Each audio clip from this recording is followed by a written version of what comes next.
చీనియవ్వ doctor లేదు, పాలిచ్చినాక కొద్దిసేపు burping ఏమన్నారు అంతే. ఇక మా మమ్మీ డాడీ చేసిన వాళ్ళు చేసినట్టే, పొద్దున్న రాక తెల్లని రాక.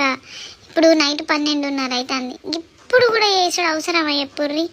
అరే గుద్ది గుద్ది పంత నొత్తాంది, ఏడ్తనేమో అయ్యో మళ్ళీ పాలకు కావచ్చు అని పాలిస్తుంది మా మమ్మీ. నా బాధ ఎవరికి చెప్పుకోవాలి?